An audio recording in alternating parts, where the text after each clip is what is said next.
Big boss season 18 के most popular और highest paid contestant बिरबेन T सेना को क्यों प्लस टीवी का ब्रीता और जारजा कहते हैं। क्यों दिव्यन ने अपने धर्म को बदलकर इस्लाम में कन्वर्ट किया। इस वजह से दिव्यन में लगभग 2.5 सालों के लिए अखिम्बो टीवी से ब्रेक ले लिया। एंड मोस्ट इम्पोर्टेंटली अपने एक पहली फाइट से अलग होने की बात भी इन दोनों का ऑफिशियल डिवोर्स होने में 5 साल क्यों लग गए। आखिरकार क्यों क्यों हुआ डिवोर्स, क्या था उसके पीछे का रीजन और क्या है कनेक्शन बिटवीन दी सेना और सुभाष शुक्ला के लिए। आज आपको इन सब सवालों के जवाब यहाँ मिलेंगे with some extra interesting information about between the. Between the सेना का जन्म 28 जून 1988 को उज्जैन मध्य प्रदेश में हुआ था। विविन की मॉम और डैड दोनों की लव मैरिज हुई थी, वो भी उस वक्त में इंटर रिलीजन। विविन के डैड डंकन डी सेना क्रिश्चियन थे और इनकी माँ श्याम डगा हिंदू थी। इसलिए विविन का बाय बर्थ रिलीजन क्रिश्चियन था, लेकिन उन्होंने इसे बदल कर बाद में इस्लाम में कन्वर्ट कर दिया, जिसके बारे में मैं आपको आगे डिटेल में बताऊंगी। विविन की पेरेंट्स की प्रोफेशन की बात करें तो ये दोनों ही स्पोर्ट्स पर्सन भी। इनकी माँ एथलीट थी और पापा फुटबॉल प्लेयर और दोनों की स्पोर्ट्स कोटा से इंडियन रेलवे में जॉब रही थी। पनीर तैयार हुआ, शादी हुई और 2 बच्चे भी हुए, रिद्वियन और उनकी छोटी बहन परबारा दर्शिया AKA शिवानी।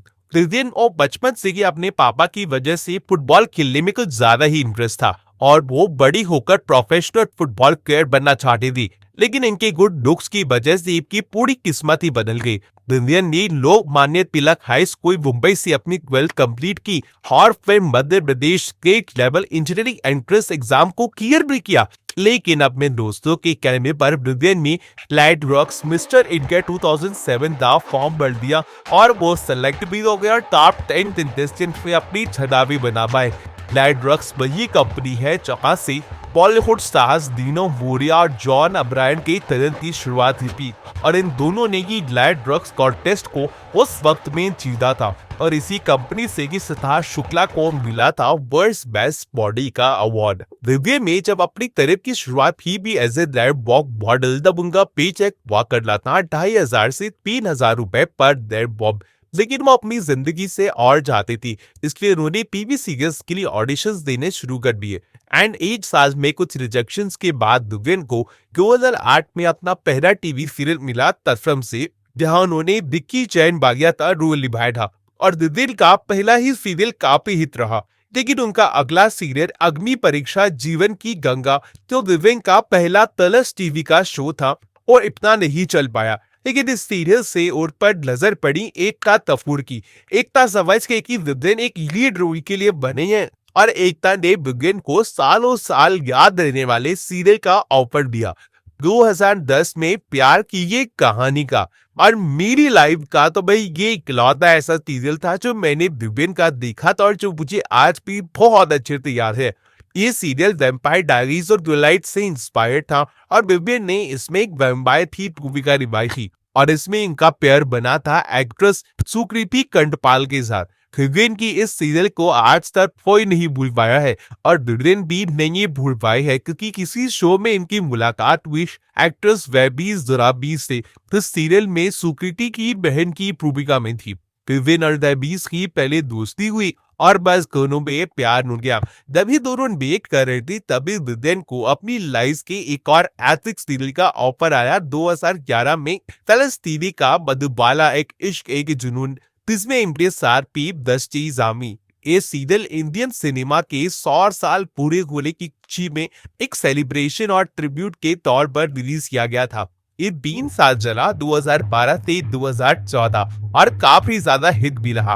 इतना हिट कि शाहरुख खान जैसी बॉलीवुड एक्टर्स इनके शो में आने लगे पर मूवी प्रमोशन। और इसी बीच विविन ने 2013 में अपनी गर्लफ्रेंड वेबी से शादी कर ली और इनकी शादी करती थी इनकी फैंस पर कुछ भी गलत असर नहीं पड़ा, उल्टा शो के साथ साथ विविन की पॉपुलैरिटी पहले से ज्यादा बढ़ गई। उन्हें कई अवार्ड्स भी मिले, जैसे कि best on screen couple, best actor in lead role, male personality of the year और बेस्ट एक्टर लीडिंग। लेकिन विविन ने शो को बीच में नहीं छोड़ दिया क्योंकि प्रोड्यूसर्स कई सालों का लीड चाहते थे, लेकिन विविन रेडी नहीं थे टू प्ले ओल्ड कैरेक्टर और बस इसकी बाद एक ऐसा बताया कि विजय में वो सालों तक एक भी डेली सॉप किया ही नहीं हूँ। वो बस हमें रियलिटी शोज में नजर आए, वो भी दोनों ही कलर्स टीवी के, झलक दिखलाजा और खतरों के खिलाड़ी। लेकिन कलर्स टीवी अपने लाडले को ऐसे कैसे छोड़ सकते थे। उन्होंने 2016 में सीरियल शक्ति अस्तित्व के एहसास की के ऑफर के साथ विवेन को वापस दिल्ली सोप्स में बुला लिया और इस बार विवेन की पेयरिंग की गई रूबीना दिलेक के साथ। और भाई ये शो जबरदस्त हिट रहा और लोगों ने ये बोलना शुरू कर दिया कि विवेन जिस भी सीरियल को छू लेते हैं उसको हिट होने से कोई नहीं रोक सकता। ये सीरियल वैसे तो 4 साल चला, लेकिन विवेन ने शो को बीच पे ही छोड़ दिया अपने वही पुराने रीजन के चलते कि वो ओल्ड एज का कैरेक्टर प्ले नहीं करना चाहते और उस शो में भी प्रोड्यूसर्स 20 साल का लीप लाना चाहते थे। इस बारे में विवेन से जब पूछा गया तो इनका कहना था कि जब वो खुद 30 साल के हैं तो वो इन 22 साल की लड़की के बाप का रोल कैसे निभा सकते हैं। इसके साथ ही शक्ति सीरियल के ऑनगोइंग रहते रहते विवेन की पर्सनल लाइफ में भी तूफान आ गया। विवेन और उनकी वाइफ जैबीज ने 2017 में डिवोर्स फाइल कर दिया तो 5 साल चला। अब डिवोर्स होने के पीछे मीडिया में अलग अलग न्यूज है। कुछ का कहना है कि वेबीज विवेन की सक्सेस में खुश नहीं थी क्योंकि शादी के बाद बेबीज के पास कंपेयर टू विवियन काफी कम काम था। इसके अलावा कुछ का कहना ये भी है ये वेबीर शादी में बहुत इनसिक्योर हो गई थी क्योंकि विवियन को लड़कियों से कुछ ज्यादा ही अटेंशन मिलने लगा था। यहाँ तक कि काफी जगह ये भी खबरें हैं कि विवियन ने बेबीज को किसी और के साथ चीट करते हुए पकड़ा था। लेकिन काफी मीडिया वालों का उल्टा भी कहना है कि विवियन बेबीज को लेकर बहुत पॉजिटिव हो गई थी और वो उन्हें अपने पुराने किसी मेल फ्रेंड से बात भी नहीं करने देती थी। बट डिवोर्स होने का रीजन जो भी रहा हो, लेकिन डिवोर्स सेटल होने के पीछे 5 साल लगने का बस एक ही रीजन था, पैसा, मनी। क्योंकि वेबीज ने डिवोर्स के लिए विवियन से 2 करोड़ की डिमांड की थी इन डिवोर्स एलिमनी और फाइनली इन दोनों का ऑफिशियल डिवोर्स हुआ 2021 में। वेबीज से अलग होने के बाद विवियन के एक्टर अमृता प्रकाश और गरिमा जैन को डेट करने के रूमर्स आए थे, लेकिन इन दोनों से ही किसी न किसी रीजन के चलते आगे बात नहीं बढ़ पाई और उन्होंने शक्ति सीरियल के बाद फिर से टेलीविजन से लगभग 2 साल का ब्रेक लिया।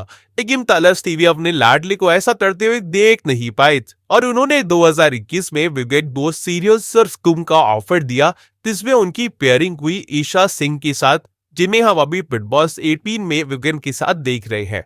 इसी सीरियल के दौरान विवेन का डिवोर्स फाइनल हुआ था और उन्होंने डिवोर्स होने के कुछ ही महीनों में 2022 में अपनी इजिप्ट बेस्ड गर्लफ्रेंड और जर्नलिस्ट नूरन अली से शादी कर दी। इसके बारे में उन्होंने किसी को भी 1 साल से ज्यादा टाइम तक भनक भी लगने नहीं दी।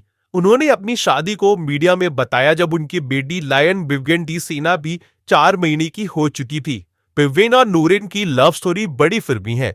नूरन ने विवियन की टीम को अप्रोच किया था एक इंटरव्यू के लिए, लेकिन 4 महीने तक विवियन ने उसे इग्नोर किया, जिसके बाद नूरन ने डायरेक्टली एक दिन विवियन को मैसेज कर दिया जिसमें उन्होंने विवियन को अनप्रोफेशनल और एरोगेंट बोला। जिसके बाद विवियन ने एक ऑडियो इंटरव्यू भी दिया, लेकिन फिर जब विवियन इजिप्ट गए अपने एक इवेंट के लिए तब दोनों की पहली मुलाकात हुई, दोस्ती हुई, प्यार हुआ, चट शादी भी हो गई। इसके साथ ही विवियन ने 2019 में रमजान के वक्त अपनी धर्म को क्रिश्चियन से इस्लाम में कन्वर्ट करने का फैसला किया क्योंकि उनका कहना था कि उन्हें 5 बार नमाज पढ़ना बहुत ज्यादा पसंद है। लेकिन कई लोगों का मानना है कि विवियन ने ऐसा नूरन से शादी करने के लिए किया ताकि नूरन की फैमिली को इस शादी से कोई भी प्रॉब्लम ना हो। आपको क्या लगता है क्या होगा असली रीजन विवियन का धर्म चेंज करने के पीछे? और क्या आपको विवियन की पर्सनालिटी बिग बॉस के घर में पसंद आ रही है या फिर नहीं आ रही? मुझे कमेंट पे जरूर बताना। वीडियो अच्छी लगी हो तो वीडियो को लाइक एंड शेयर करें और बिग बॉस की छोटी से छोटी बड़ी से बड़ी खबर पर नजर